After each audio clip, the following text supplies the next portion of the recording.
Y justamente, doctor, juntamente con la cena, que es una ordenanza, también el bautismo. ¿No?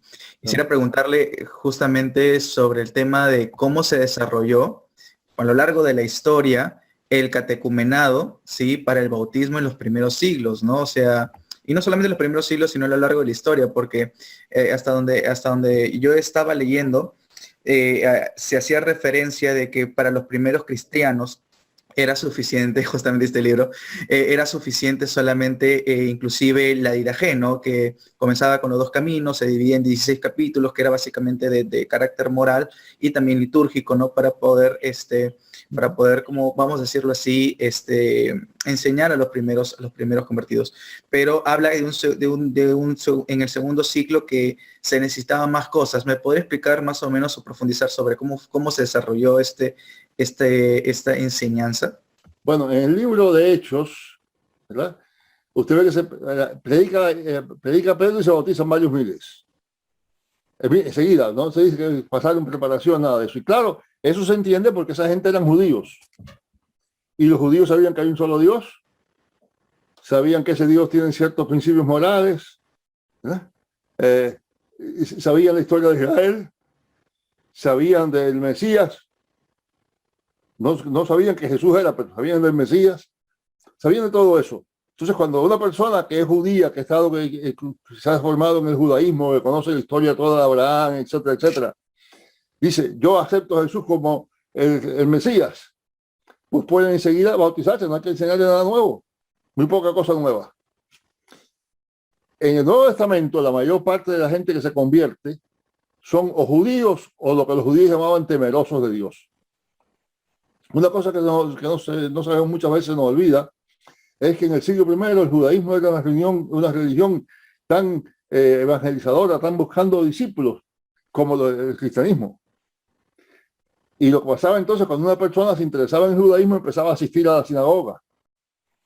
No se hacía judía, pero asistía a la sinagoga, leía toda parte de la sinagoga donde se leían los libros, se explicaba todo eso, ahí estaba esa persona.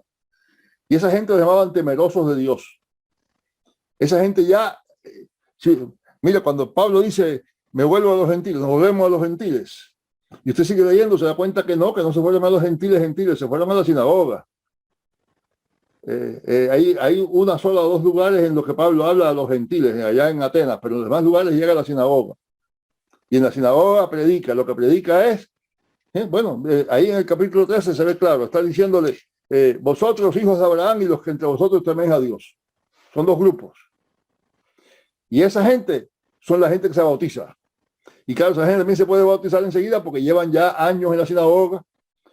Lo único que no han hecho es circuncidarse, es decir, hacer el bautismo de prosélitos, aceptar las cuestiones de las leyes dietéticas, pero en todo lo demás son judíos. Creen en el Dios de Israel. Eso es lo que pasa con el caso, por ejemplo, del eunuco etíope. Un hombre que no sabe nada de Dios no va a venir desde Etiopía hasta Jerusalén a adorar en un templo en el que no lo van a dejar entrar. Quiere decir que en realidad ese señor ya en su corazón es judío y conoce todo eso. Y Felipe le dice, ¿qué le dice Felipe? Me imagino que le habrá dicho, mira, lo que dice Isaías se cumplió en Jesús. Y el eunuco le dice, bueno, entonces, bautízame. Y eso está prohibido, porque la ley prohíbe añadir un eunuco al pueblo de Dios. Así que lo que Felipe el eunuco le está preguntando es, dime si es verdad que tú creas eso que estás diciendo.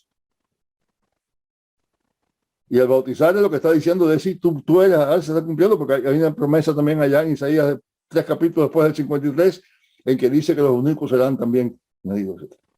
Ahora, toda esa gente no necesita gran instrucción. Pero llega usted al siglo segundo, donde ya a los cristianos los han expulsado de la sinagoga, o se han ido, donde ahora la mayor parte de los que vienen a la iglesia, se acercan a la iglesia, no son ya ni judíos ni temerosos de Dios, sino paganos. Gente que cree en Orfeo y en Dionisio y en Isis y todo eso, ¿no? Gente que practica muchas clases de sacrificios, gente que no tiene los mismos principios morales. Y esa gente necesita entonces una preparación. Una preparación. Y esa preparación entonces es lo que viene a ser el catecumenado. Que ya para el siglo segundo son 2 años, a veces 3. ¿Verdad? Y era una cosa muy organizada, ¿verdad? Se ponía la gente en grupos, con un maestro o una maestra, porque en aquella época los hombres no podían enseñar a las mujeres, pues entonces maestros, maestras, y se preparaban, y ya cuando estaba casi, se bautizaban siempre el domingo de resurrección, para que quedara bien claro que el bautismo es cuestión de vida y muerte. Te moriste. Y Pablo dice también, muertos sois, vuestra vida está escondida. Es lo que están diciendo con el bautismo. Te vas a morir, te vas a ahogar, y vas a resucitar.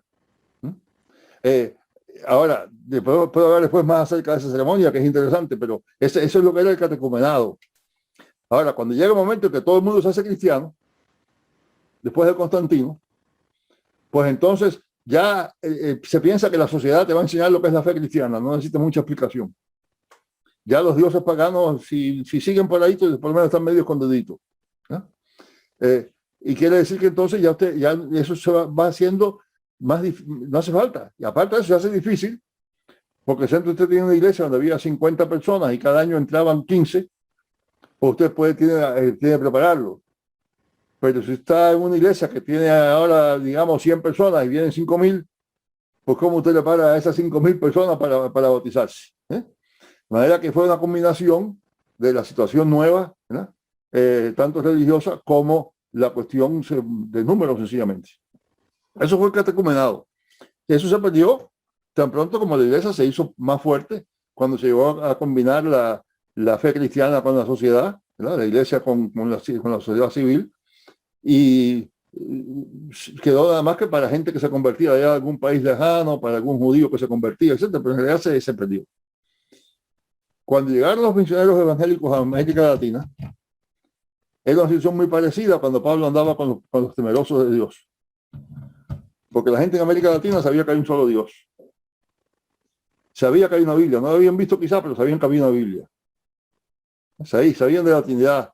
Sabían de los principios morales de la fe cristiana. No lo practicarían, pero lo sabían. Entonces quiere decir que cuando una persona, sabiendo todo eso, decía, yo quiero hacerme evangélico, pues era muy fácil para el pastor, el misionero, lo que sea, decir, bien, vamos, te bautizamos.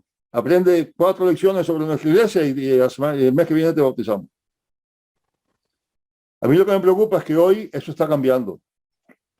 Que hoy la gente común cada vez sabe menos de la fe cristiana. Y nosotros seguimos sin tener un sistema para enseñarles.